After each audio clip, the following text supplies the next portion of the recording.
Indonesia, bersatu dalam perbedaan, berpegang tangan dan berlari, singkirkan egomu oh kawan, demi negeri ini.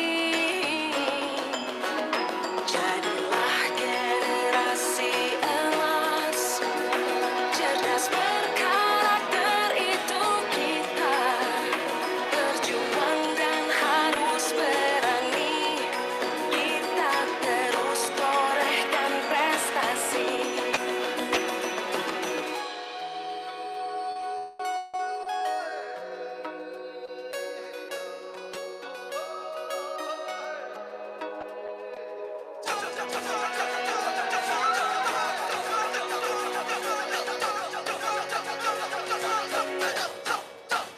Kita belajar Pancasila, kita bernafas dalam sila-silanya. Kita belajar Pancasila, ayo kita jaga untuk Indonesia. Kita belajar Pancasila, kita bernafas dalam sila-silanya. Kita belajar Pancasila, ayo kita jaga untuk Indonesia.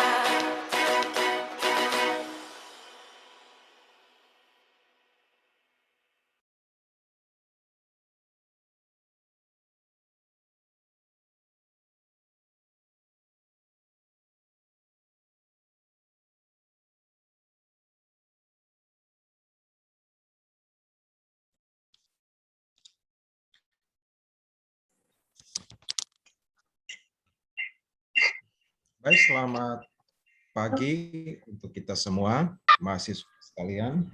Pagi, Bapak. Ya, coba aktif dulu semua, muncul dulu.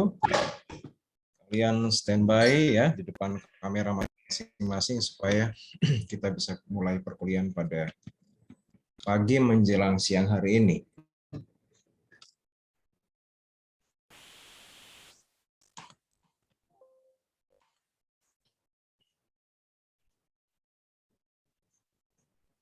Ya, silakan yang lain ya.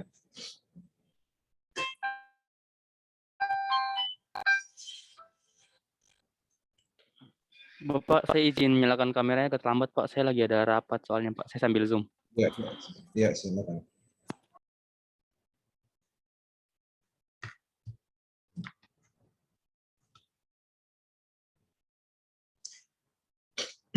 Baik, pada saat pagi menjelang siang hari ini kita akan melanjutkan lagi materi kita. Nah, perhatikan, hari ini akan ada satu topik yang sangat menarik untuk kita bahas bersama.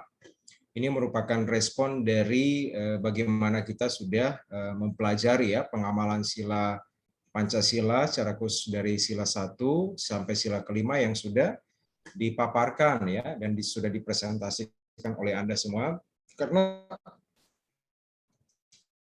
tugas-tugas itu Anda sendiri yang menggali, mencari, dan menyusunnya dalam sebuah bentuk laporan presentasi. Dan hari ini kita akan melihat ya, kita akan melihat kembali apa yang mau kita hubungkan ya dengan sila Pancasila yang akan kita bahas bersama. Baik.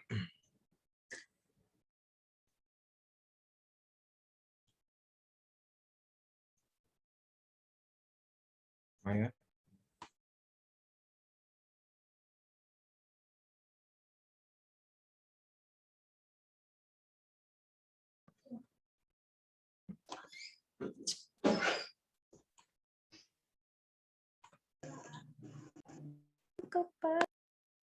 Ya, apakah slide-nya sudah bisa terbaca, terlihat di layar kita? Sudah, Pak. Sudah, ya, baik. Hari ini kita mau belajar tentang nilai-nilai etika Pancasila. Ya. Kita sudah sering kali mendengar yang namanya istilah etika. Ya. Etika bicara soal nilai. Ya.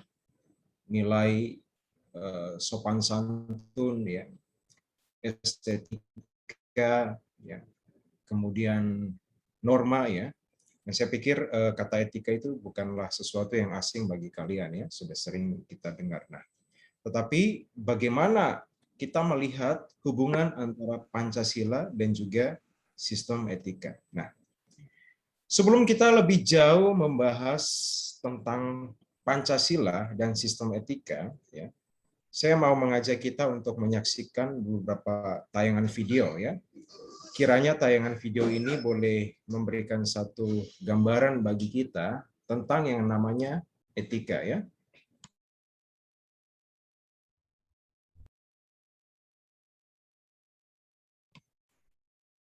Oke, perhatikan di sini ada garis tengah ya. Ada garis tengah warnanya apa? Merah, Pak. Merah. Oke.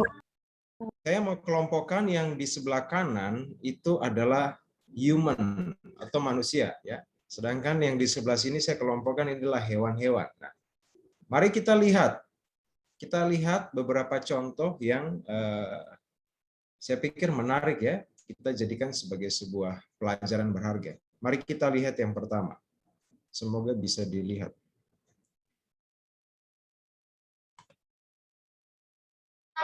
Suaranya terdengar atau tidak? Siapa Suaranya namanya, terdengar Dek? atau tidak? Kedengar, Pak. Oke, bagus ya. Perhatikan video pertama ya, yang ini, yang sebelah kiri. Siapa? Naik mobil tadi. Pakai mobil tadi. Gak mau dia terus? kalau mobil putih kamu tunjukkan mobil Mana? hitam. Kayak mobil hitam. Kita baca putih Avanza. Nanti ini lah. Ini ya. Ah, ini Avanza ini. Diturunkan. Apa Kasih tapi isinya, kalau Dek? kita bawa nggak Pak? Oh, boleh ya. Lihat ya, Wak lihat ya. Boleh ya. Biar diantar dia, jaketnya ada. Oh, berarti sengaja ini. Jaket ada. Buka Sengaja lagi, Pak. Om. Kenapa itu? Sengaja. Kenapa itu sengaja itu orang tuanya itu? Buka lagi, Pak. Nggak apa-apa, coba. Di sini ada Sekarang dikasihnya. bawa di klinik Sundal ya? Kita di klinik. Ada kalungnya. Ada kalungnya. Ini dulu apa yang sakit tanya dulu. Ada uangnya Ya lagi. lah, ini kan mau dimasukkan. Ya. Ya. Ada uangnya itu. Pak. Sengaja Diobatin 30.000. Ada kan 50.000 itu ya? 30 ya. Buat persiapan. 30. Hah? Punya Kak Nita, kakaknya. Punya kakak ya. Ada. Oh, ya deh, simpan dulu ya. Sakit ya, sayang? Pening? Enggak. Udah maam. Makan ini. Minum. Makan. Oke, saya mau kasih sedikit penjelasan ya. Pokoknya singkat cerita, kesimpulan dari video ini adalah orang tua yang hanya gara-gara mengalami masalah keluarga, begitu mudahnya meninggalkan anaknya seorang diri di tengah jalan, di pinggir jalan dan diterlantarkan begitu saja. Oke, sekarang kita lihat video yang kedua.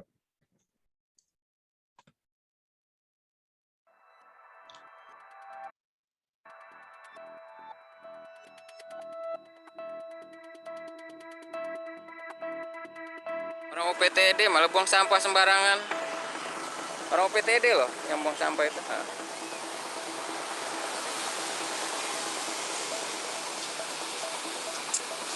Masa buang sampah ke sungai? Jangan ke sungai dong Pak buang sampahnya. Karena kan sungai itu kan bukan tempat sampah gitu loh. Kan Bapak orang UPTD. Di Pasar Maja kan ada tempat sampah juga kan. Iya jangan begitu, ini sampah kan sungai loh, bukan tempat sampah. Orang UPTD malah buang sampah sembarangan. Orang UPTD loh yang buang sampah itu.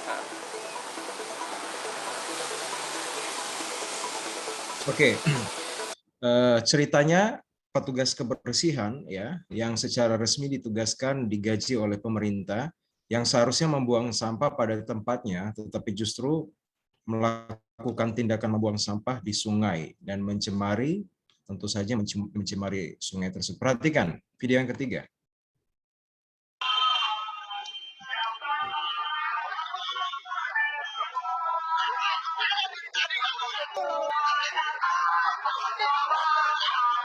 Ya. Video ketiga ini memperlihatkan watak dan perilaku seorang mahasiswa yang ketika mencoba ditertibkan oleh petugas tetapi justru balik melawan dan mengeluarkan kata-kata yang silakan bisa dinilai sendiri oleh kalian ya. Nah, sekarang kita lihat apa kira-kira yang dilakukan ya oleh yang namanya hewan atau bukan manusia, ya. Kita lihat beberapa contoh video berikut ya. Yang pertama,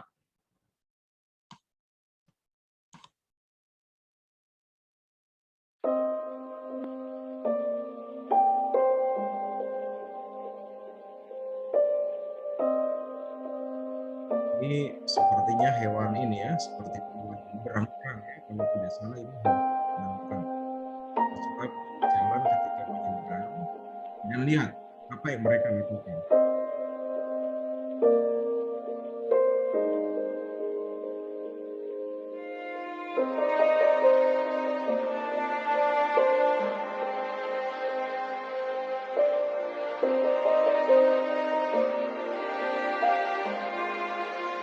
Ya. Sekarang perhatikan video yang kedua. Perhatikan.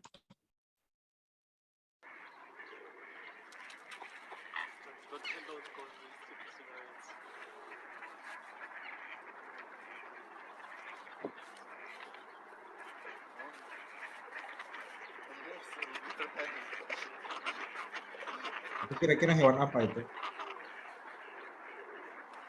Angsa, Hewan Pak. Angsa, Pak. Angsa, Pak. hewan ya, angsa. Dia apain misalnya ini? Angsanya ngapain? Membersihkan angkat-angkat sampah. Dia membersihkan kolam ya dari sampah ya. Oke, sekarang perhatikan video yang ketiga. Ini sih, Bapak.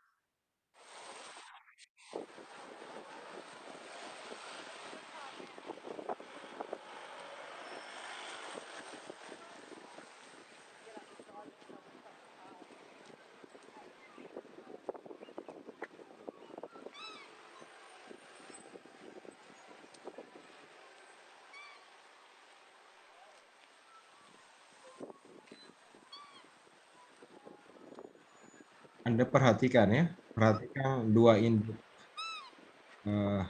apa ya, masa besar ya. Perhatikan caranya melindungi anak-anaknya menyeberang.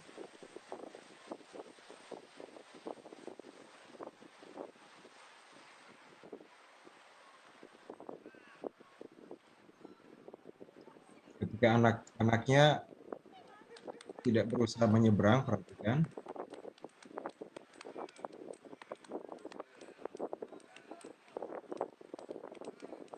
Ya, ada sedikit campur tangan manusia di situ. Tapi Anda perhatikan ya, perhatikan saja apa yang bisa kita.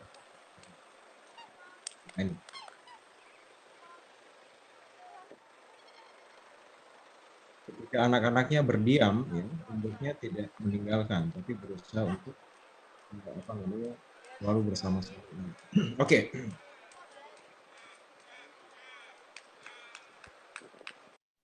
Dari gambar itu kira-kira apa yang bisa kita simpulkan? Silakan 1-2 pendapat. Yang saya tangkap, hewan kadang bisa lebih bermoral dan beretika, Pak, daripada manusia sendiri. Ya, terima kasih. Ada lagi? Dua lagi pendapat?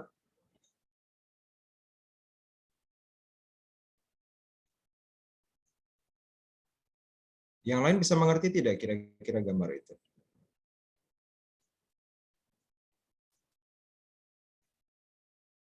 Apakah suara Bapak bisa terdengar?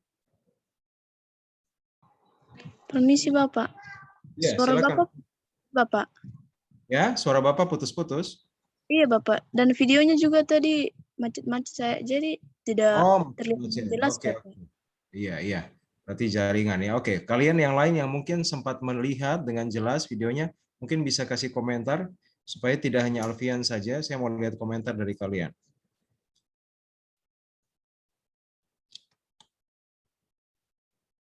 Halo.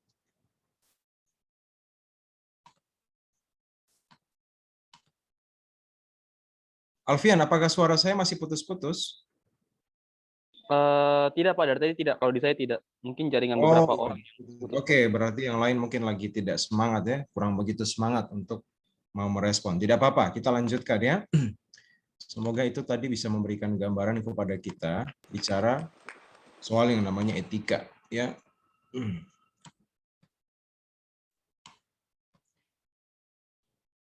Kesimpulan dari video ini adalah memperlihatkan bagaimana bergesernya nilai-nilai kemanusiaan yang dimiliki oleh manusia itu sendiri, ya.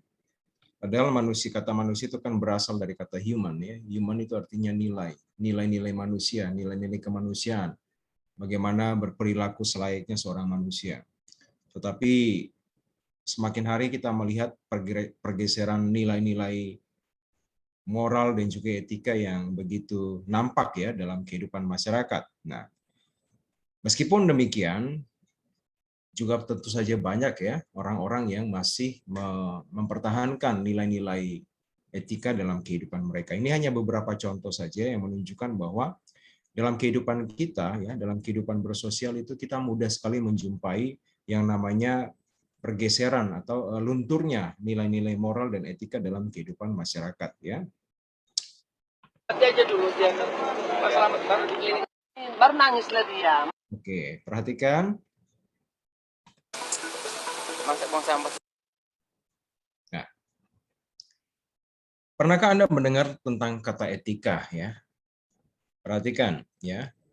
Kalau kita lihat ya secara etimologi, ya, secara etimologi bahasa, kata etika itu berasal dari bahasa Yunani, ya. Mari kita dalami terlebih dahulu makna dari kata etika, ya.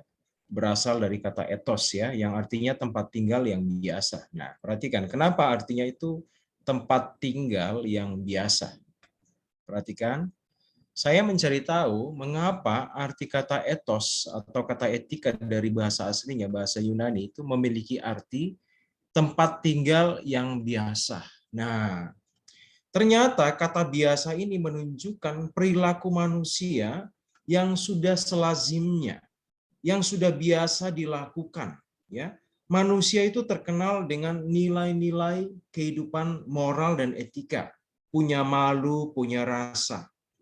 Ya, jadi kalau dikatakan tempat tinggal yang biasa ini berarti berbicara kepada perilaku manusia yang biasa pada umumnya. Dalam tanda kutip kita katakan normal, ya, normal. Nah, ini satu pengertian yang dalam ketika kita bandingkan dengan situasi yang saat ini sedang terjadi di seluruh belahan dunia. Ya, nggak usah jauh-jauh di luar Indonesia, di dalam negeri kita saja, atau tidak usah jauh secara nasional. Kita lihat saja di daerah kita di Jayapura. Mudah kita menemukan orang membuang sampah sembarangan. Seorang ayah meninggalkan anaknya begitu saja, ya, tanpa diurus, ya.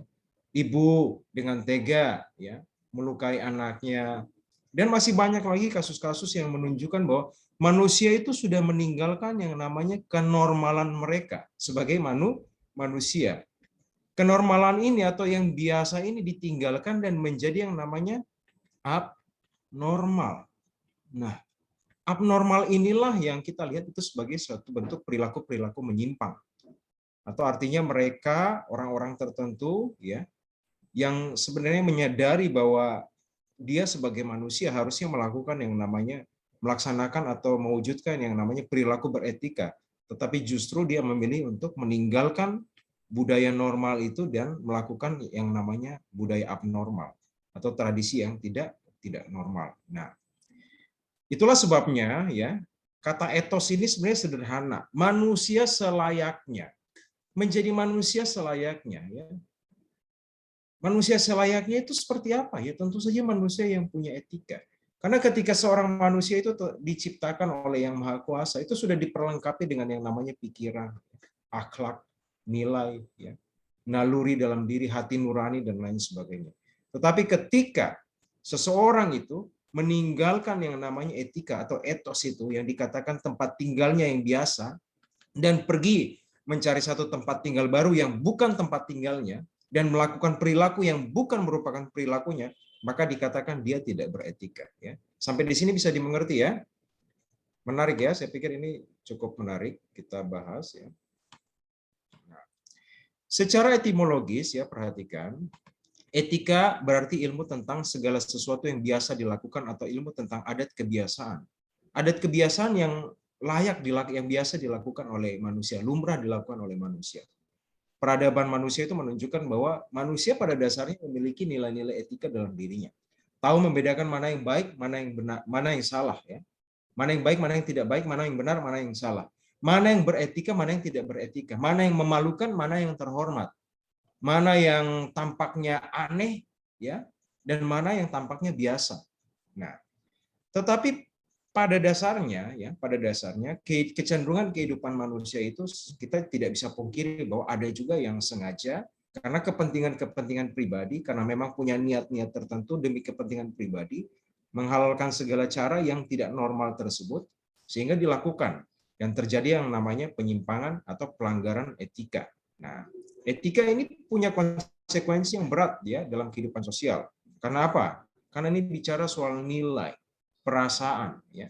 Syukur-syukur kalau yang disakiti itu hanya sekedar perasaan.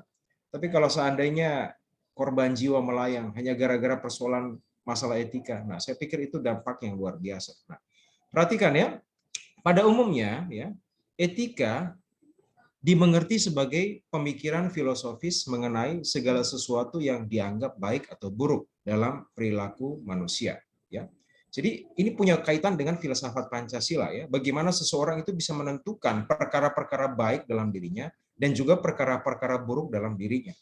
Dan itu sangat berkaitan dengan yang namanya behavior atau perilaku manusia. Ya.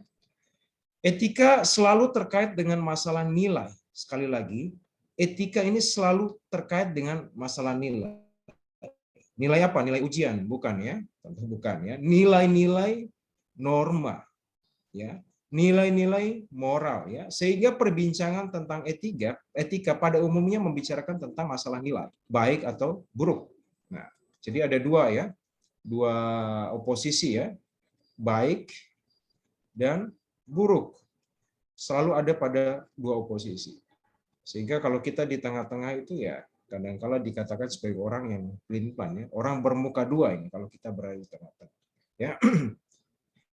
Nilai sebagai standar, ini nilai yang tadi, nilai etika ini dikatakan sebagai standar fundamental ya, mendasar, penting, diterapkan seseorang dalam pergaulannya ya dengan orang lain. Sehingga suatu perbuatan dapat dikategorikan etis atau tidak. Nah, sekali lagi, ketika seseorang ini menerapkan nilai dalam kehidupannya, dalam hubungannya atau relasinya dengan orang lain dalam sebuah pergaulan ya, maka perilaku itu ya nanti akan mendapatkan sebuah penilaian etis atau tidak etis ya. Baik atau tidak baik. Yang dia lakukan ini benar atau salah dan seterusnya. Nah, jadi etika ini memberikan gambaran kepada kita tentang dua hal. Sesuatu yang kita anggap sebagai kelayakan dan sesuatu yang kita anggap sebagai ketidaklayakan, ya, ketidaklayakan. Dan itu tentu saja berhubungan dengan yang namanya perilaku manusia. Sampai di sini bisa dimengerti ya. Mengapa etika itu sangat ditekankan dalam kehidupan kita? Ya, karena kita sudah melihat kecenderungan-kecenderungan yang terjadi dalam kehidupan kita dewasa ini, ya, bahwa masyarakat ya pada umumnya ya sudah tidak begitu memperhatikan yang namanya etika. Kita bisa bandingkan ya zaman dulu dan zaman sekarang ya. Zaman dulu penghormatan kepada guru itu begitu luar biasa.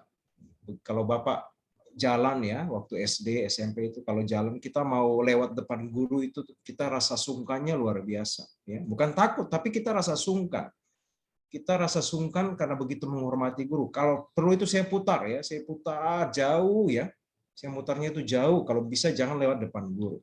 Tapi zaman sekarang kita melihat anak-anak sekolah zaman sekarang itu sepertinya bergaul bebas, menganggap guru itu seperti teman biasa ya. Begitu mudahnya mereka. Nah, saya bukan bicara soal interaksi yang dekat ya, yang akrab antara guru dan, tetapi saya melihat ada nilai-nilai penghormatan yang mulai bergeser atau mulai luntur di sana ya. Oke, sekarang kita akan mendalami yang namanya etika itu sendiri. Kita lihat aliran-aliran etika. Nah, kalau kita bicara etika ini kan banyak ya. Etika itu banyak sekali alirannya. Banyak sekali jenisnya. Banyak sekali kategorinya. Dan kita perlu memisah-misahkan dan juga melihat aliran-aliran etika itu sendiri di dalam beberapa cabang ilmu. Nah, aliran orientasi watak nilai dan beberapa keterangan yang mendukung aliran etika tersebut. Secara umum ya, etika yang kita kenal ya dalam kehidupan manusia ya, itu ada tiga model ya aliran etika.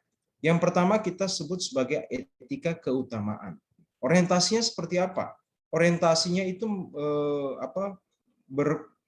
berkutat antara masalah keutamaan atau kebijakan.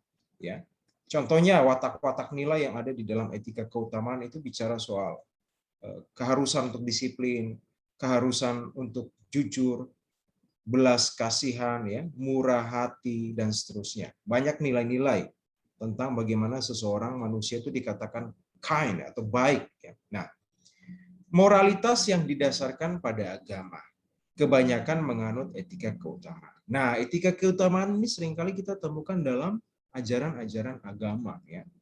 Dalam kehidupan kita, setiap hari kita seringkali membaca kitab suci, di sana banyak sekali ajaran ya atau pesan-pesan nasihat-nasihat tentang nilai-nilai ini. Nah, itu kita temukan dalam agama kita masing-masing. Sehingga dia dikatakan sebagai etika keutamaan. Sesuatu yang wajib ya, yang tidak bisa ditawar-tawar lagi. Bukan karena ada satu perintah bahwa nanti kalau kita melakukan pelanggaran terhadap hukum agama nanti kita menjadi berdosa. Sebenarnya bukan itu ya. Tetapi bagaimana kita digiring untuk menjadi manusia ciptaan Tuhan yang layak sebagai seorang manusia. Nah, itu ya. Nah, saya perlu jelaskan juga di sini. Kemudian perhatikan ada aliran etika yang namanya teleologis. Nah, bukan teologis ya, ini teleologis namanya.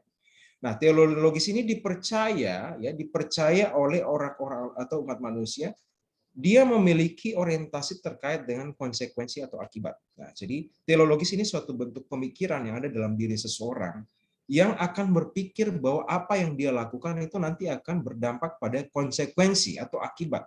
Saya kalau melakukan ini nanti dampaknya seperti apa? Saya kalau melakukan ini nanti dampaknya seperti apa? Konsekuensinya seperti apa? Jadi ada satu kesempatan bagi dirinya untuk berpikir dalam diri, untuk menentukan pilihan beretika mana yang harus dia lakukan. Nah, watak nilainya itu dia berorientasi atau dia mengacu kepada yang dikatakan kebenaran atau kesalahan didasarkan pada tujuan akhir. Nah, jadi sesuatu yang benar nanti berakibat apa pada tujuan akhir? Sesuatu yang kalau salah dilakukan berakibat apa pada tujuan akhir? Itu watak nilainya. Jadi bukan soal saya akan dipandang sebelah mata oleh agama. Ya, saya akan dipandang sebelah mata oleh manusia lain, tidak. Tetapi yang dituju di sana adalah tujuan akhir, konsekuensi yang tadi. Ya. Nah, perhatikan aliran etika yang berorientasi pada konsekuensi atau hasil. Ya, semua kejadian terarah pada suatu tujuan. Ya. Contohnya seperti eudaimonisme, ya, hedonisme, ya, utilitarianisme. Nah, ini adalah cabang-cabang ilmu pengetahuan ya tentang filsafat ya, yang orientasinya itu adalah pada perhatikan filsafat ya. Filsafat modern. Mengapa dikatakan filsafat modern? Karena orientasi tadi dikatakan kepada konsekuensi atau akibat. Jadi seseorang itu berpikir terlebih dahulu lalu dia melakukan sesuatu ya. Jadi aliran-aliran seperti hedonisme dan utilitarianisme ini adalah aliran-aliran ya kepercayaan beberapa kelompok manusia ya yang berkata bahwa saya akan menjadi baik dan orang-orang yang ada di sekeliling saya akan menjadi baik tergantung dari apa yang saya lakukan. Ya, jadi saya punya tugas yang penting sekali. Saya punya tugas utama sebagai diri saya sebagai manusia, bahwa apa yang saya lakukan itu pasti akan berdampak pada diri saya dan juga bagi orang lain. Nah, itu teleologis ya. Semoga Anda bisa mengerti ya. Kemudian perhatikan yang terakhir adalah deontologis. Nah, ini adalah satu aliran etika. Dia punya orientasi itu adalah suatu kewajiban atau keharusan. Ya, jadi ada kesadaran dalam diri bahwa itu harus dilakukan. Itu sudah wajib dilakukan. Kalau saya tidak melakukan ini rasanya tidak bisa. Itu sudah jadi satu kewajiban. Ya bisa saja merupakan bentuk nasihat ya dari nenek moyang kita ya, atau adat istiadat dalam sebuah suku. Jadi itu suatu keharusan, kewajiban. Nah, di sini watak nilainya adalah kelayakan, kepatutan, kepantasan ya. Jadi penilaian kewajiban dan keharusan ini bisa saja bersumber dari luar atau dari dalam. Dari dalam adalah diri kita sendiri, dan dari luar itu adalah orang lain yang menilai. Nah, perhatikan.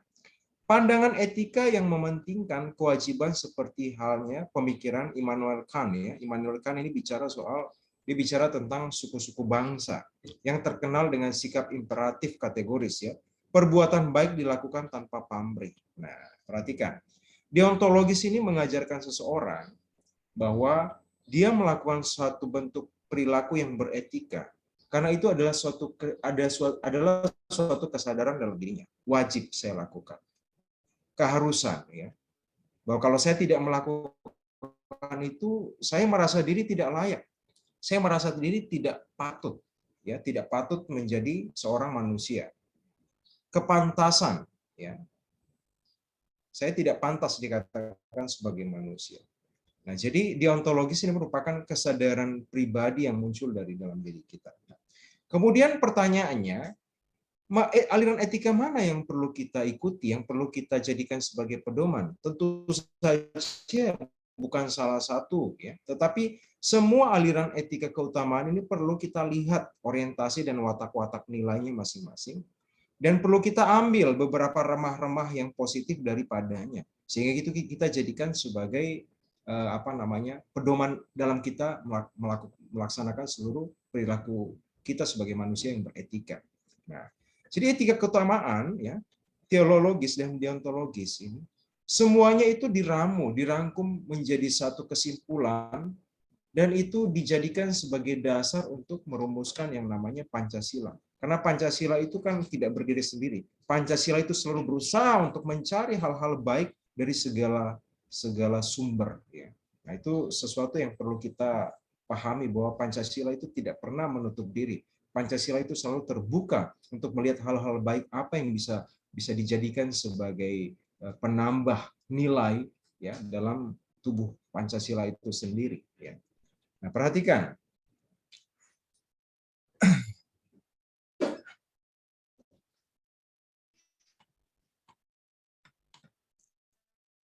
Minggu lalu ya, kita sudah bukan minggu lalu, hari Rabu kemarin ya, kita sudah selesaikan sila Pancasila, yaitu sila kelima ya. Sila 1 sampai sila kelima itu kita sudah jabarkan dalam suatu bentuk pengamalan ya. Kita sebut sebagai pengamalan karena di dalamnya itu ada nilai-nilai yang sangat besar. Bagaimana seandainya ya etika Pancasila itu kita jadikan sebagai satu kesatuan.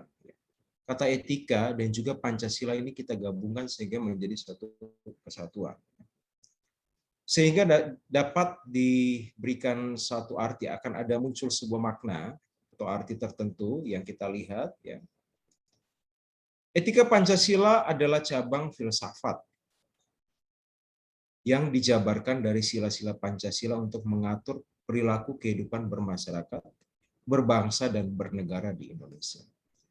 Sekali lagi, etika Pancasila adalah cabang filsafat yang dijabarkan dari sila-sila Pancasila untuk mengatur perilaku kehidupan bermasyarakat, berbangsa, dan bernegara di Indonesia. Nah, inilah yang perlu kita pahami bersama. Bahwa ternyata dalam sila Pancasila itu juga terkandung yang kita sebut sebagai nilai-nilai etika. Nilai-nilai etika yang kemudian kita pahami sebagai etika Pancasila. Ya. Etika versi Pancasila kita. Nah, apa kira-kira kandungan nilai yang kalau kita simpulkan di dalam 5 sila yang sudah kita pelajari. Ya. Terdapat 5 dasar nilai etika yang terkandung dalam Pancasila. Yang pertama, ketuhanan yang Maha Esa. Di dalamnya itu ada nilai etika spiritual. Ya. Bagaimana seseorang manusia itu melakukan tugasnya sebagai seorang warga negara atau umat yang beragama. Ya. Seorang ciptaan Tuhan, apa yang harus saya lakukan? Bagaimana sikap saya kepada Tuhan yang saya sembah dan muliakan? Dan bagaimana merespon perintah Tuhan dalam ajaran agama saya terhadap sesama saya manusia. Nah, itu adalah nilai yang terkandung dalam nilai spiritual. Kemudian sila yang kedua, kemanusiaan yang adil dan berkandungan nilai etika humanis di sana. Ya, jadi kita panjang lebar bicara soal manusia yang adil dan beradab. Itu di dalamnya itu ada sebuah nilai yang kita sebut sebagai nilai-nilai humanis. Ya. Human, manusia, nilai-nilai kemanusiaan. Kemanusiaan yang bagaimana? Kemanusiaan yang tadi itu yang memberikan contoh-contoh buruk tentu tidak. Humanis yang normal, ya saya katakan normal. Meskipun kata normal ini kan relatif sekali ya. Kalau kita katakan normal, normal itu normal seperti apa? Bahwasanya setiap manusia itu punya perilaku, tabiat yang begitu berbeda antara satu dengan yang lain. Tetapi normal di sini kita maksudkan adalah oposisi yang tadi ya, yang ada di kiri, yang ada di kanan dan yang ada di kiri. Kita maksudkan adalah yang baik itu, ya. Kemudian yang ketiga, nilai solidaritas ya. Persatuan Indonesia. Oh, ternyata penjabaran sila persatuan Indonesia yang isinya tentang budaya gotong royong ya, budaya kerjasama ya, budaya kesatuan ya, budaya kekuatan bersama, itu isinya tentang nilai etika solidaritas. Solidaritas ini sudah jarang kita temukan ya. Kita sudah sering membahasnya ya dalam beberapa pertemuan. Bagaimana nilai-nilai solidaritas di zaman sekarang ini sudah mulai luntur. Nah, itu persoalannya. Ya.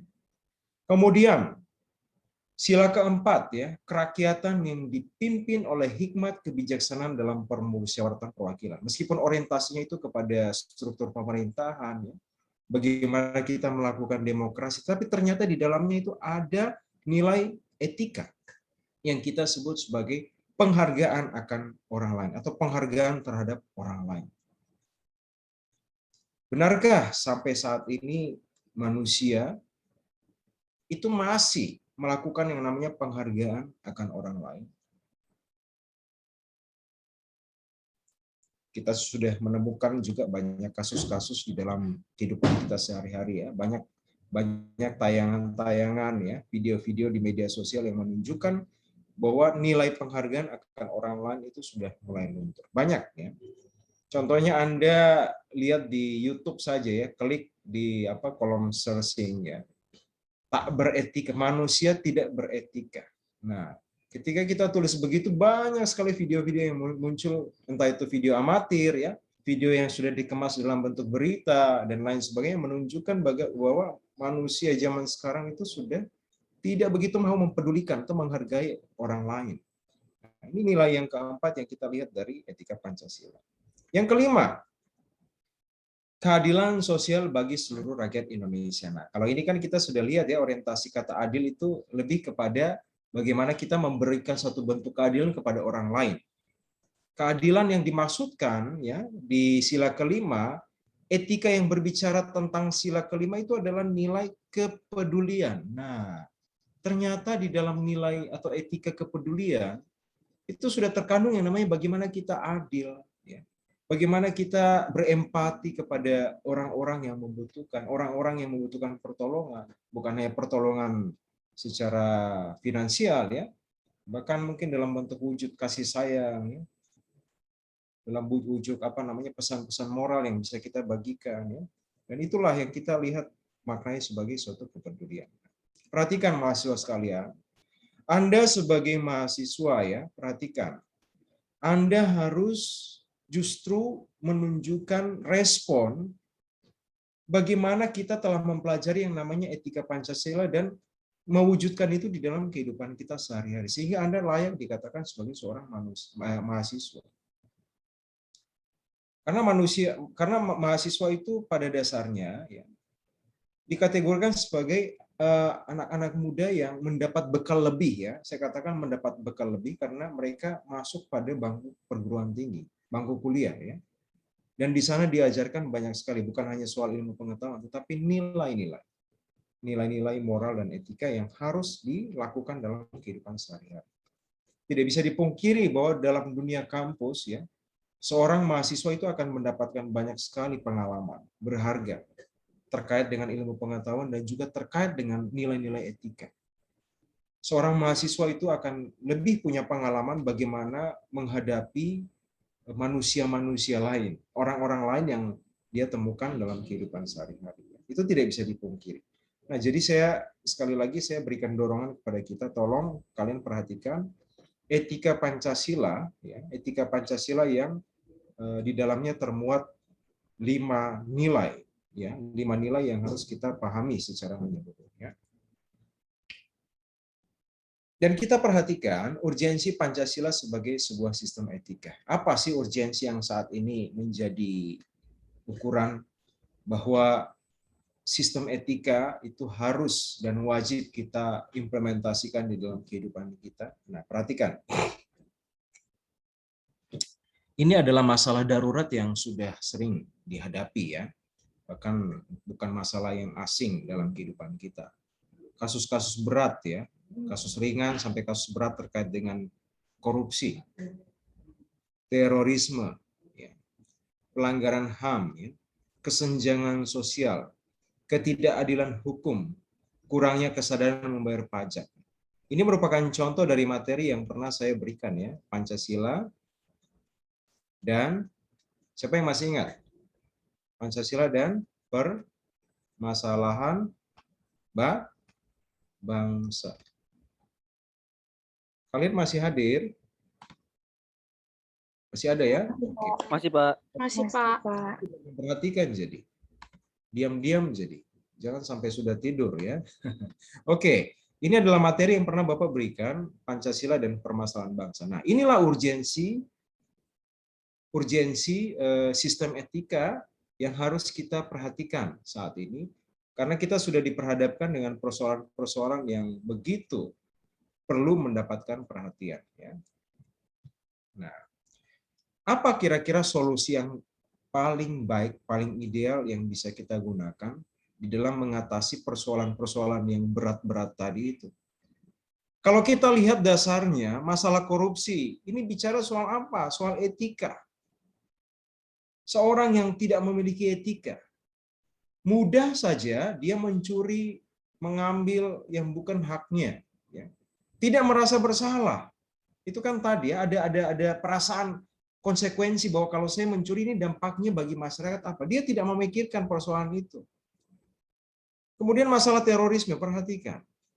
Ini berangkat dari paham-paham radikal tertentu yang mau mencoba membela ya kepercayaannya, doktrin tertentu yang dia miliki. Dia tidak mau beli itu tuh bisa beli. Iya. Kalau pergi hanya buat 30.000 cukup tuh bikin apa itu kan Anda? Apa? Tolong di-mute ke yang belum di-mute mic-nya. itu kelihatan sekali itu ya. Yang ribut itu tampaknya tidak sedang konsentrasi ya, tidak sedang konsentrasi pada perkuliahan, itu kelihatan sekali. Ya, sorry, yang ini ya, masih yang ini, perhatikan. Masalah terorisme kembali tadi, ini persoalan etika dalam kaitannya dengan etika keutamaan yang pertama tadi. Dia salah menangkap nilai-nilai etika yang terkandung dalam ajaran agama. Nah, saya sekali lagi saya tidak mau menyebutkan ini agama apa, kepercayaan apa, tidak. Tapi orang yang melakukan tindakan-tindakan terorisme, meneror, mengancam, itu saya katakan mereka adalah orang-orang yang tidak normal tadi itu ya. Tidak beretika. Pelanggaran HAM, apalagi ini kasus berat juga. Hak asasi orang dirampas, hak asasi, hak dasar dirampas, diambil ya. Tentu saja pelakunya adalah orang yang tidak beretika. Kesenjangan sosial ya, kesenjangan sosial kita lihat di mana-mana. Ada masyarakat ya, kelompok masyarakat yang berjibaku dengan persoalan kemiskinan mereka. berjibaku dengan persoalan akhlak, ya, anak-anak yang kurang ajar, anak-anak yang tidak tahu diri, ya, anak-anak yang melawan orang tuanya, bahkan kehidupan anak-anak muda yang mabuk-mabukan dan lain sebagainya. Kesenjangan sosial ini mudah kita temukan dalam kehidupan sehari-hari. Persoalannya apa? Apakah yang salah masyarakatnya? Ataukah yang salah pemerintahnya? Kita tentu tidak bisa langsung memberikan penilaian seperti itu. Pasti ada sebuah akar, ya, akar masalah. Dan akar ini, ya, biasanya kalau ditelusuri lebih jauh itu berangkat dari persoalan etika. Etika siapa? Bisa saja etika seorang penguasa, etika seorang pemimpin daerah, atau bahkan etika masyarakatnya sendiri yang mungkin malas-malasan dan tidak mau bekerja. Nah, ketidakadilan hukum, ya, ini ya yang kita bahas beberapa waktu lalu dalam sila ke-5 Pancasila, ya. Bagaimana hukum itu bisa dibeli, ya, keadilan itu bisa dibeli. Kembali masalah etika. Etika siapa? Tentu saja etika orang-orang yang seharusnya menjalankan perannya sebagai orang-orang yang adil, yang memutuskan keputusan yang adil, tapi tidak melakukannya, justru tidak melakukannya. Yang terakhir, kesadaran membayar, kurangnya kesadaran membayar pajak. Ini adalah contoh-contoh dari perilaku-perilaku menyimpang, ya, perilaku menyimpang, melanggar, ya, yang berangkat dari persoalan tidak dilakukannya sistem etika yang baik dalam kehidupan mereka. Sistem etika ini tidak berjalan di dalam suatu pola kehidupan masyarakat atau individu tertentu. Kira-kira apa solusi terbaik yang bisa kita jadikan sebagai pemecah masalah dari persoalan-persoalan yang tadi kita sudah hadapi? Nah, penerapan etika Pancasila, ya, sebagai tuntunan dalam kehidupan bermasyarakat, berbangsa, dan bernegara. Kita sudah belajar yang namanya filsafat, ya, Pancasila. Filsafat Pancasila ini mendorong seorang manusia, khususnya seorang warga negara khususnya, untuk dapat memikirkan secara kritis apa yang layak, apa yang harus dia lakukan, ya, apa yang harus dia pikirkan, apa yang harus dia ucapkan sebagai seorang manusia, sebagai seorang masyarakat Indonesia. Dalam hal ini Anda sebagai seorang mahasiswa. Filsafat Pancasila ini mendorong kita juga pada akhirnya untuk melihat etika ini sebagai suatu hal yang sangat-sangat fundamental yang harus kita sadari, kita miliki, kita pahami, dan tentunya kita lakukan di dalam kehidupan kita. Ketika etika Pancasila, ya, yang sudah kita pelajari nilai-nilai tadi, itu kita jadikan sebagai tuntunan. Perhatikan, tuntunan dalam kehidupan kita dalam bermasyarakat, berbangsa, dan bernegara. Maka persoalan-persoalan yang ini tentu saja akan mulai teratasi, meskipun tidak langsung, ya, dan tidak menyeluruh. Satu persatu pasti akan teratasi ketika kita membenahi yang namanya sistem etika di dalam kehidupan pribadi lepas pribadi. Karena kita lihat ini dasarnya adalah manusia tidak memiliki etika. Orang-orang tertentu tidak memiliki etika. Bisa saja dia paham tentang etika. Ya, etika. Tetapi masalahnya etika itu hanya ada, ya. Etika itu hanya ada dalam pikirannya saja. Perhatikan. Hanya ada dalam pikiran tapi tidak dilakukan. Banyak sekali oknum-oknum yang kita sudah, mereka itu orang-orang pintar, ya. Orang-orang terpelajar, orang-orang yang mampu, orang-orang yang berpendidikan tinggi, tetapi ternyata pemahaman tentang etika, nilai-nilai itu hanya ada di dia punya otak saja, ya, di sini otaknya, di kepala.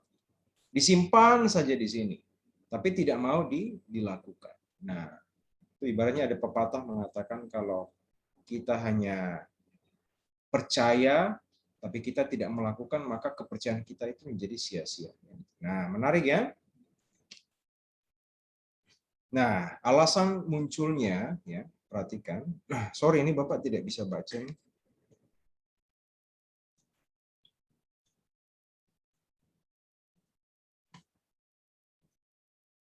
Sebentar ya.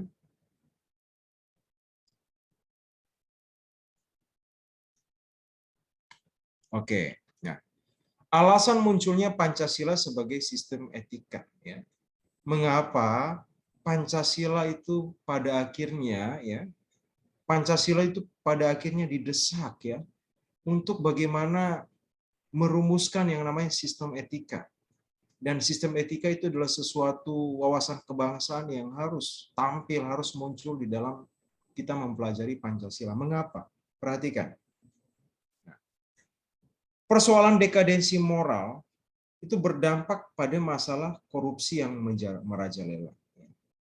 Korupsi yang merajalela itu akan berdampak pada kurangnya kontribusi di dalam pembangunan. Terjadi, ya, anggaran-anggaran, ya, yang seharusnya sudah diperuntukkan bagi pembangunan itu menjadi berkurang, bahkan menjadi hilang.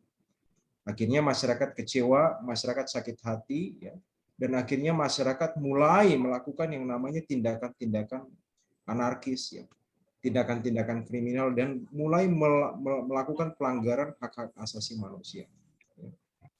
Ketika pelanggaran hak-hak asasi manusia itu dilakukan secara terang-terangan, ya, Iya, hanya setar muka, Cong.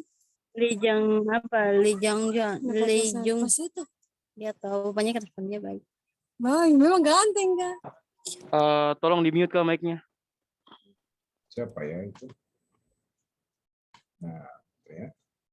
Biasa kedengaran ya, mereka punya diskusi. Saya tidak tahu ini mahasiswa sebenarnya hanya sekedar nyalakan Zoom, lalu ngobrol asik dengan teman atau bagaimana ya. Saya berharap kalian meskipun iya ada yang seperti tapi ada juga ya 1-2 ya yang tolong serius menyimak perkuliahan karena ini demi kebaikan dan kepentingan kalian sendiri ya. Nah, perhatikan mahasiswa sekalian.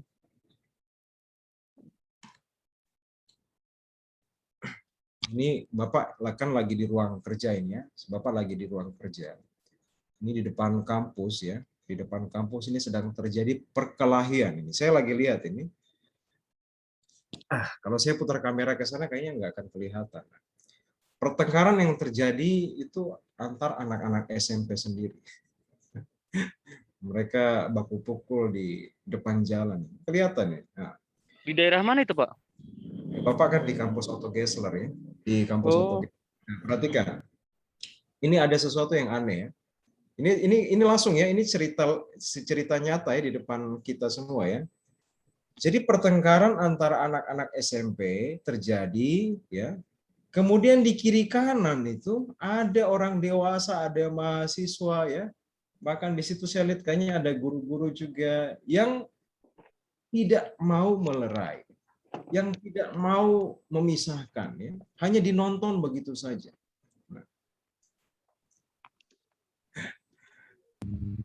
Ini etika, ini bicara soal etika ya.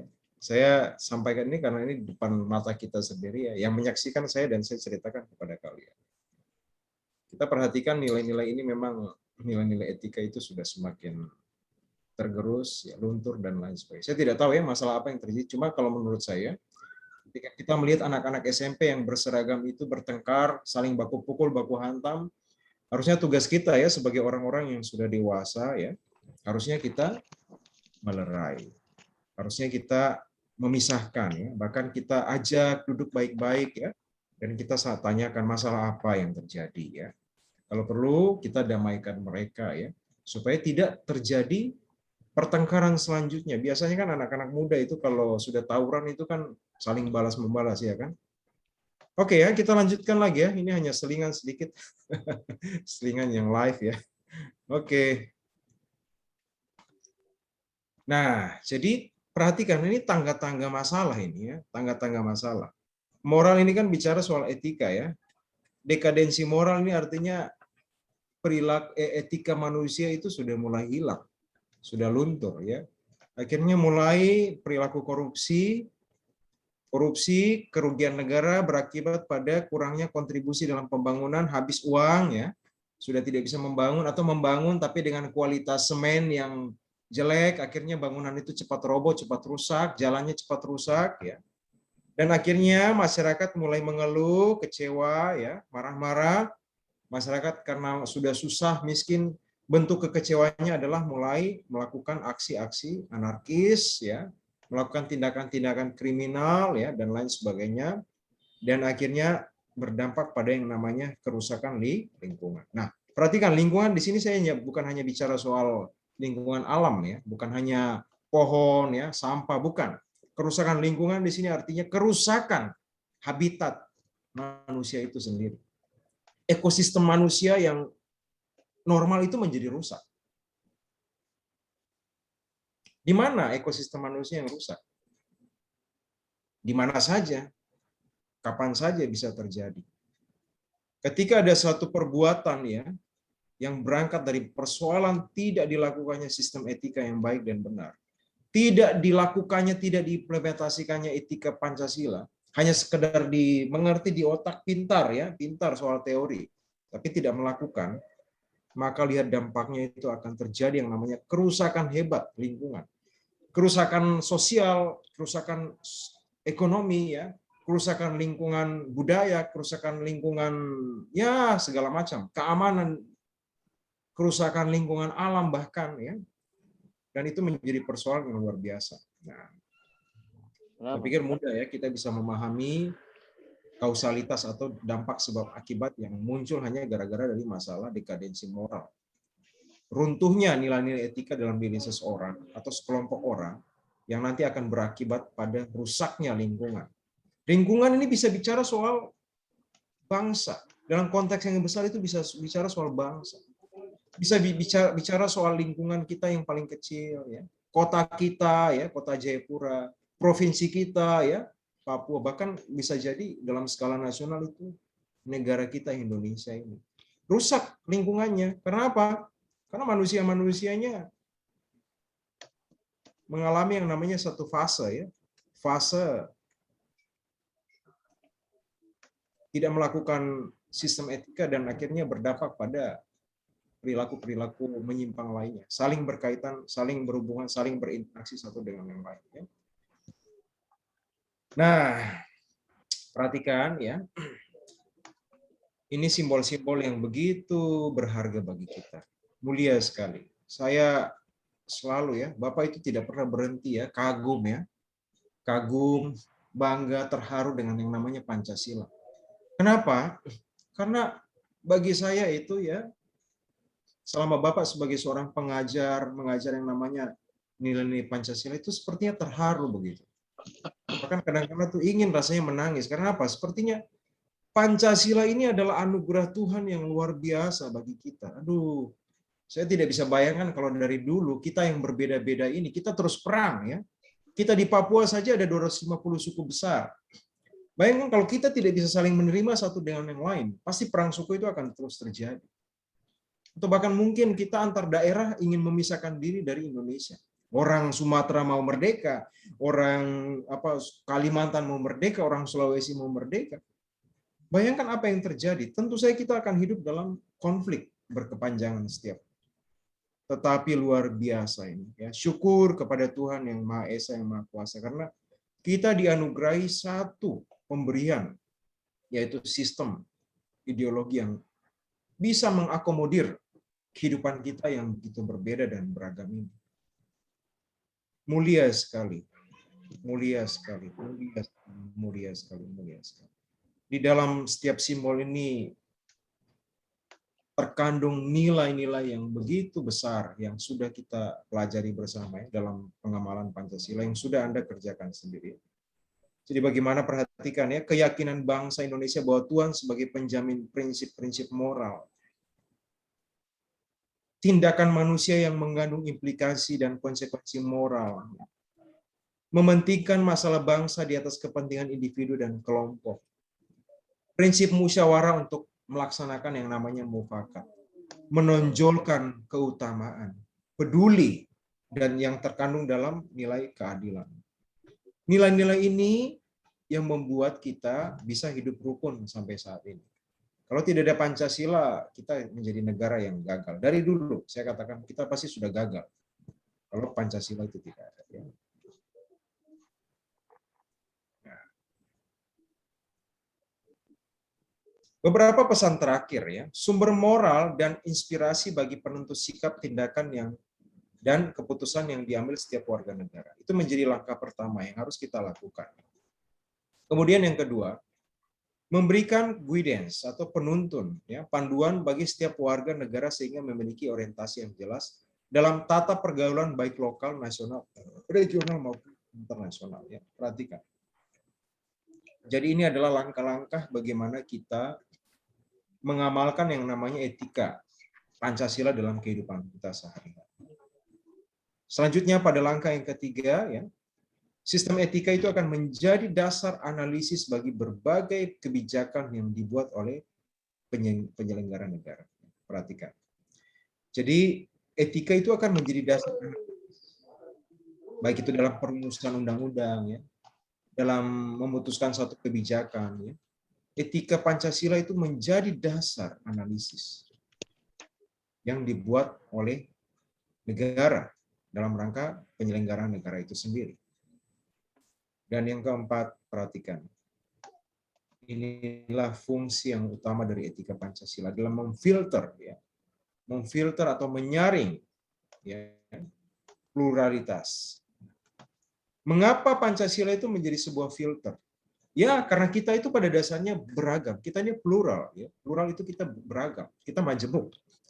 Tapi filter ini, ya, filter etika Pancasila ini memberikan kita satu nilai yang sama, satu pemahaman etika yang sama, sehingga kita bisa saling menerima satu dengan yang lain.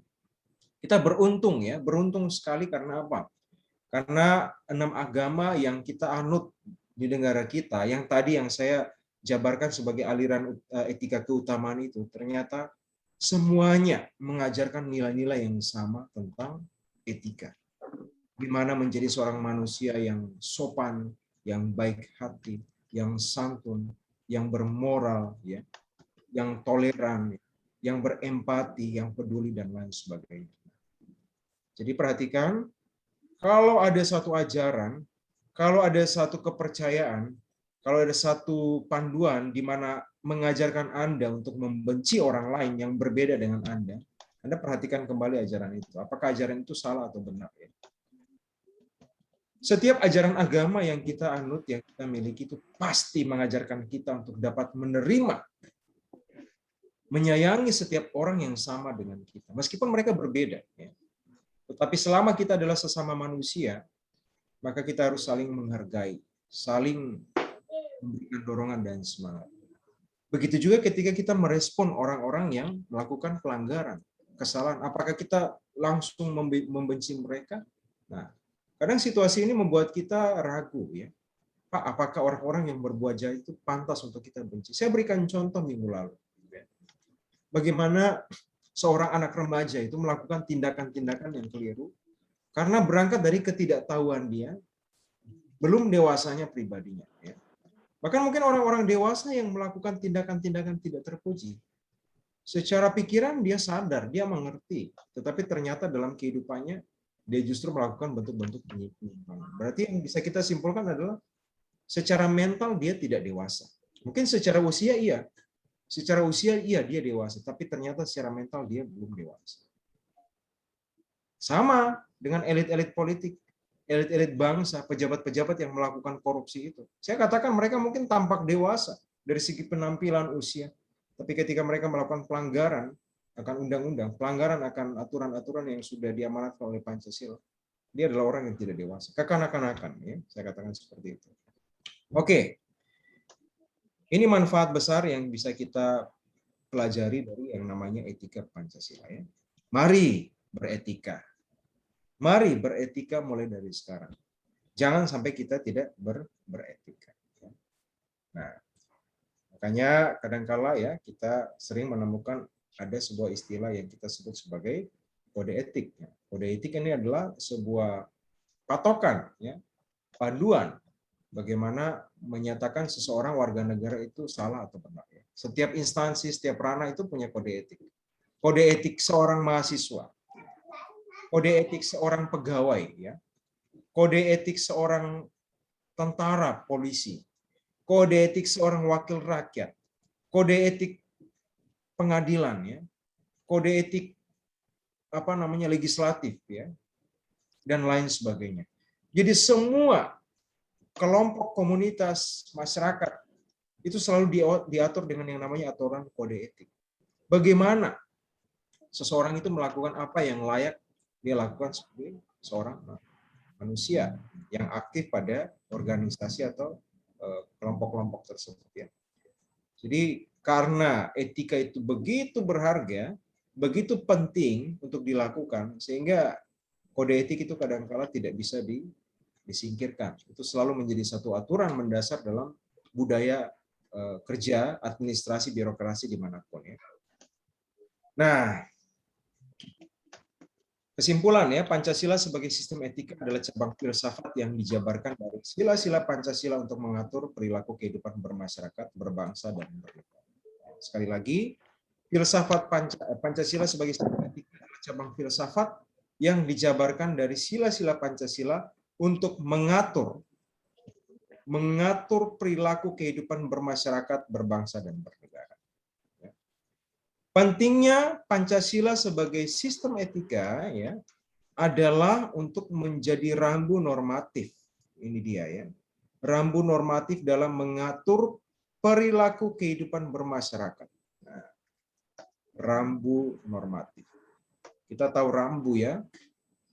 Rambu itu tanda-tanda penuntun di jalan ya. Ada traffic light ya, lampu lalu lintas ya. Kalau hijau, kalau merah tandanya apa? Berhenti, Pak. Siapa di sini yang kalau ke kampus atau kemana pakai motor? Saya, Pak. Yang perempuan-perempuan juga sudah bisa bawa motor? Oke.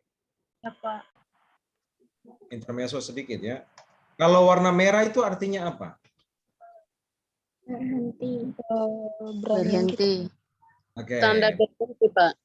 Oke, siap. Bagus ya. Kalau merah itu tandanya berhenti. Kalau hijau itu artinya apa? Jalan. Ya, boleh jalan ya, dipersilakan untuk jalan. Nah, sekarang saya mau tanya, lampu kuning itu artinya apa? Hati-hati. Siap. Kalau hati-hati kayaknya Siap, bersiap. artinya apa? Lampu kuning kan ada di tengah-tengah kan? Jadi yang di atas di bawah kuning, di bawahnya hijau kan? Nah, saya mau tanya makna warna kuning itu apa? Bersiap-siap untuk jalan. Siap-siap. Waspada. Siap-siap Jalan untuk, pelan. siap-siap untuk jalan. Oke, ya. Sekarang perhatikan. Apakah benar ya? Apakah benar fungsi lampu merah itu diperuntukkan siap-siap untuk jalan? Nanti hijau baru jalan. Yang terjadi kalau kita lihat di Jayapura kayak bagaimana? Kalau di Jayapura Kuning tuh lembab. Di Jayapura hampir semuanya hijau, Pak. belum hijau mereka sudah jalan. Ya, tadi Semuanya Alvin hijau. rasa bagus ini, Pak. Meskipun merah, kuning, hijau, tapi bagi orang Jayapura itu semuanya hijau, Pak. Iya, Pak. Iya. Kalau untuk tempat-tempat sepi ya lah, boleh semuanya hijau, tancap saja. Tapi saya perhatikan gejala ini kan bukan hanya di Jayapura. Saya lihat juga di Pulau Jawa juga begitu ya. Lampu kuning itu artinya siap-siap untuk berhenti dan siap-siap untuk jalan. Nah, biasanya kita diminta untuk siap-siap untuk berhenti. Bahwa setelah lampu hijau, tiba-tiba menyala lampu kuning. Artinya kita sudah harus bersiap-siap untuk berhenti. Artinya kita melambatkan kendaraan kita kan. Lambat, pas merah, oke, stop, berhenti. Tapi kalau di Jayapura tidak. Ya. Di Jayapura itu kuning artinya tancap gas. Iya toh? Kalau kuning artinya tancap gas. Jangan sampai dapat merah. Ya. Nah, sama juga sebaliknya, lampu merah mau ke lampu hijau. Kan artinya siap-siap untuk jalan. Kuning itu artinya bukan untuk siap-siap jalan, tapi sudah boleh jalan. Ini kasihan ya, kadang-kala yang nyebrang dari sebelah kiri, sebelah kanan itu, mereka masih hijau, kita kuning, kita sudah jalan, akhirnya mereka rasanya, wih, seperti mau ditabrak. Nah, saya sering, ini bicara soal apa sebenarnya? Ini bicara soal etika ya, etika berkendara. Tapi sebenarnya perhatikan, traffic light tadi, rambu-rambu itu ya, dilarang belok kiri, dilarang belok kanan, dilarang stop, dilarang parkir dan sebagainya. Dilarang ya, rambu normatif ya. Rambu normatif di dalam depan. Tetapi berapa kali kita lihat rambu itu dilanggar? Rambu itu dibuat senang sekali ya kalau dilanggar ya. Apalagi anak-anak remaja paling suka ya. Semakin dilanggar semakin bangga, semakin keren ya seperti itu. Nah, etika juga demikian. Akhir-akhir ini kita menemukan persoalan pelanggaran etika, semakin orang-orang tertentu ya melakukan yang namanya pelanggaran etika itu, mereka justru semakin bangga, semakin merasa terbiasa, semakin merasa berhasil dan sepertinya sukses ya melakukan perbuatan-perbuatan mereka. Nah, ini ada kaitannya juga dengan perilaku menyimpang ya. Nanti Anda coba lihat di Kamus Besar Bahasa Indonesia atau cari referensi tentang psikopatik ya. Psikopat ya. Psikopat itu juga merupakan satu bentuk perilaku menyimpang yang dimiliki oleh seseorang. Nah, itu juga dampaknya ada. Bukan dampaknya, itu juga latar belakangnya, sebabnya itu ada. Pasti ada ya. Nah, itu yang kita temukan dalam kehidupan kita sehari-hari. Oke. Itu saja pertemuan kita pada siang hari ini. Semoga bisa menjadi manfaat luar biasa bagi kita semua ya. Saya akan memberikan tugas ya kepada kita. Nah, perhatikan, Anda diminta untuk menjelaskan kembali apa yang Anda pelajari tentang Pancasila sebagai sistem etika. Nah, kemudian yang kedua, jelaskan manfaat utama yang Anda peroleh setelah mempelajari materi tersebut. Saya berharap ketika Anda menjawab nomor 2, ini Anda merenungkan sebuah komitmen dalam diri Anda sebagai mahasiswa. Ketika Anda menjelaskan manfaat apa ya yang bisa saya peroleh dari mempelajari etika Pancasila, Anda harus renungkan bahwa itu nanti akan menjadi sebuah komitmen ya yang nanti Anda akan terapkan dalam kehidupan Anda untuk dilakukan. Ya. Nomor 1 ini silakan dijelaskan pakai bahasa sendiri. Tapi yang nomor 2 ini saya minta kita ini bukan hanya bicara soal konsep teori Pancasila. Kita ini justru bicara soal praktik nyata dalam kehidupan kita sehari-hari. Apa artinya kita menjadi manusia tapi kita tidak punya etika? Apa artinya kita menjadi warga negara Indonesia yang katanya tertib hukum tapi kita tidak punya etika? Tidak ada artinya. Oleh sebab itu, pada pertanyaan kedua ini saya berharap ini menjadi sebuah bahan perenungan bagi setiap mahasiswa untuk kembali memperhatikan apa yang sudah dia lakukan. Baik itu masa lalu, sejarah yang sudah dilakukan, mungkin ada hal-hal yang perlu dievaluasi, bahkan untuk visi misi Anda di jangka panjang, apa yang akan dilakukan di masa mendatang. Silakan Anda dikerjakan sesuai dengan bahasa Anda dan nanti dikirimkan pada Google Classroom ya. Dikirimkan pada Google Classroom ya. Nanti saya akan tambah rubrik di sana ya supaya Anda bisa mengerjakan tugas. Oke, tugasnya sudah selesai, sudah dicatat, sudah ya. Nanti baca lagi ya di ini. Oke. Nah, silakan kalian mengabsen.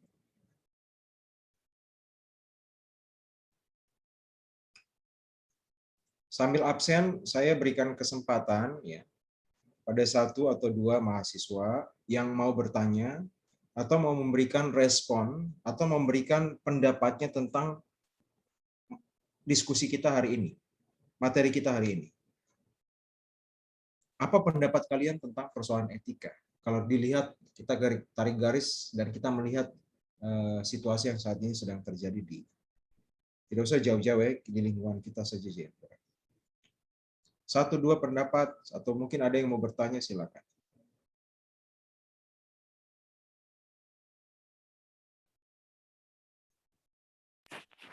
Pak, saya mau bertanya, Pak.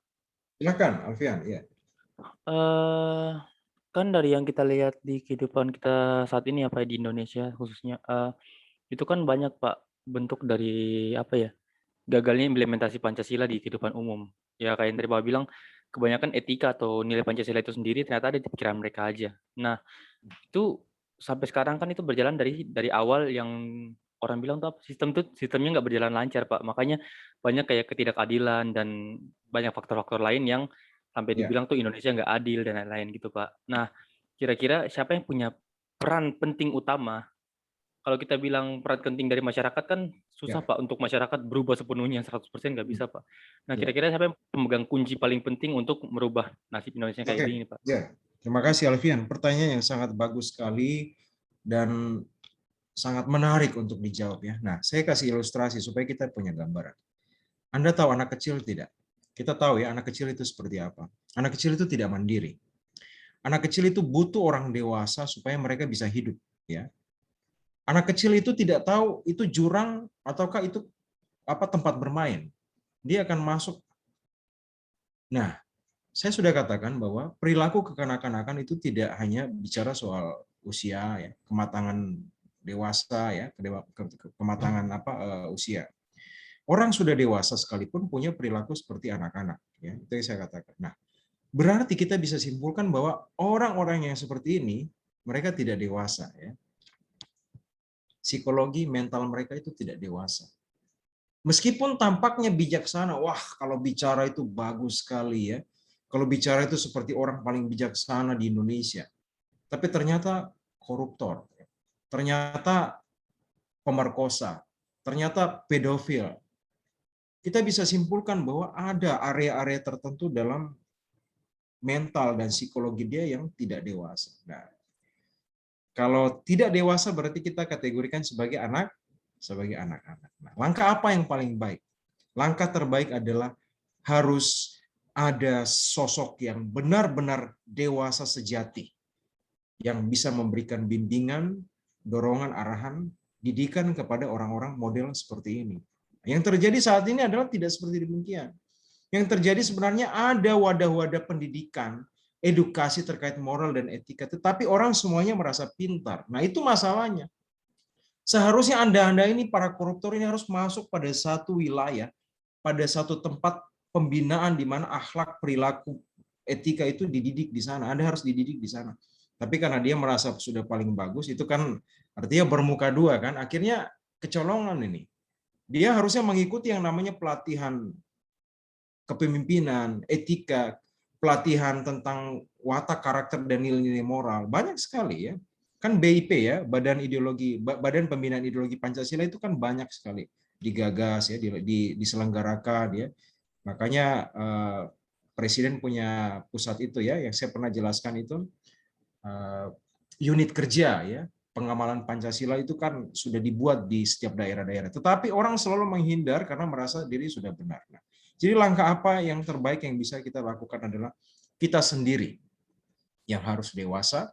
Dan kalau kita temukan orang-orang seperti begini, kita harus memberikan pendidikan secara persuasif kepada mereka. Nah, pertanyaan Pak, bagaimana kalau seandainya mereka itu orang-orang yang besar, orang-orang hebat, orang-orang kaya, orang-orang yang sebenarnya mereka itu pejabat, tapi ya mereka punya perilaku seperti begitu. Nah, berarti harus ada tokoh oknum tertentu yang punya wewenang, yang hadir sebagai pribadi yang sudah dewasa tanda kutip ya, yang memberikan pembinaan kepada mereka. Nah, sebenarnya di Indonesia itu sudah ada ranah pembinaan. Nah, makanya kita selalu memahami bahwa lembaga pemasyarakatan itu adalah sebagai lembaga pendidikan ya toh.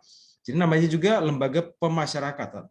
Bagaimana orang-orang yang bersalah itu dimasyarakatkan kembali, dilatih untuk bisa bermoral dan beretika. Nah, jadi pertanyaan Alfian tadi, Pak, bagaimana menghadapi orang seperti ini? Mereka berarti harus dididik kembali. Makanya langkah pemerintah sudah tepat ya. Mereka dimasukkan ke dalam penjara. Setelah dalam penjara mereka diadili lalu masuk ke LP ya. LP itu kan lembaga pemasyarakatan. Nah, kalau di LP itu saya pernah masuk ke dalam itu kan bukan hanya jeruji besi, tidak kan? Di LP itu kan banyak aktivitas ya. Siapa di sini sudah pernah masuk ke LP, lembaga pemasyarakatan? Pak, belum pernah, Pak. Tapi saya mau jalan-jalan ke sana. Pernah juga, Pak. Pernah ya? Oke, mungkin Anda pernah lihat di televisi ya.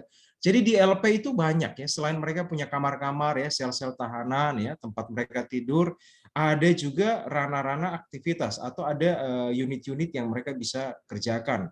ada banyak sekali aktivitas seperti menjahit, ya, mereka bisa olahraga, ya, mereka bisa masak, ya, banyak sekali aktivitas positif yang mereka bisa lakukan.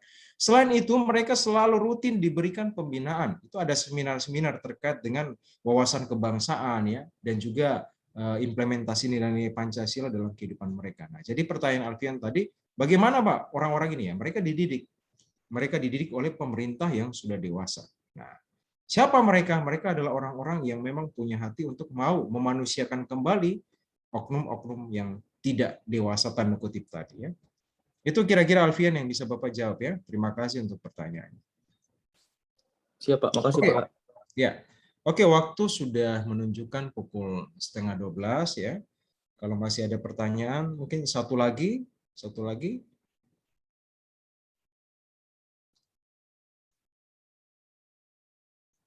Oke, kalau sudah tidak ada, saya pikir cukup sekian. Saya sangat berterima kasih, ya, untuk kehadiran kalian. Bapak minta maaf kalau ada kata-kata, ya, atau mungkin ada slide yang tidak jelas, ya, atau mungkin bahasa Bapak sendiri yang tidak nyaman kalian dengar, ya. Saya mohon maaf, dan perhatikan kita sebagai warga negara, sebagai masyarakat, sebagai mahasiswa, kita punya tugas tanggung jawab untuk bisa tidak hanya sekedar mengerti, memahami yang namanya etika, tetapi kita harus melakukannya dalam kehidupan sehari. Mulai dari mana? Dari pikiran kita, ketika kita bertutur kata, bahkan ketika kita melakukan perbuatan. Harus didasari dengan pertimbangan-pertimbangan nilai-nilai etika. Selamat siang semua untuk kita. Semoga materi ini boleh menjadi manfaat buat kalian. Siang, Pak.